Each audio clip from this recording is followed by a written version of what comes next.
మా మరి సహోదరి వచ్చి ఇక్కడ దేవుని మాటలు అందిస్తారు. ఒక 10 నిమిషాలు ప్రతి ఒక్కరు కూడా శ్రద్ధగా వినవలసిందిగా మీకు తెలియజేస్తున్నాను.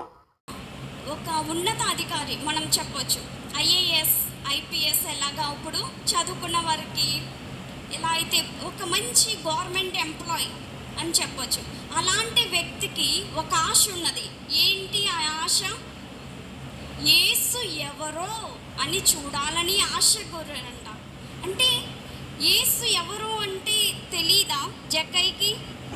అప్పుడు దాకా చూడలేదంటారా?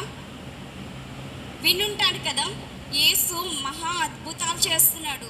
చనిపోయిన లాజర్ని లేపాడంట, కుష్ఠరోగుల్ని బాగు చేస్తాడంట, మాట రాని వాళ్ళకి మాట ఇచ్చాడంట అని వినుంటాడు.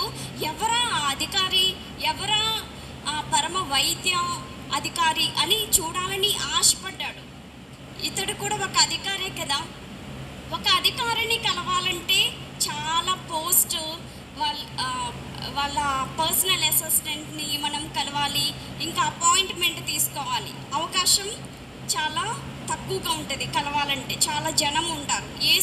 యేసు మనం చూసినట్లయితే కొత్త నిబంధనలు ఎక్కడున్నా, ఆయన ఎక్కడ ప్రసంగించినా జనసమూహం ఆయన చుట్టూ ఉండేది. ఆయన్ని కలవడం అనేది ఈజీగా ఉండేది కాదనమాట.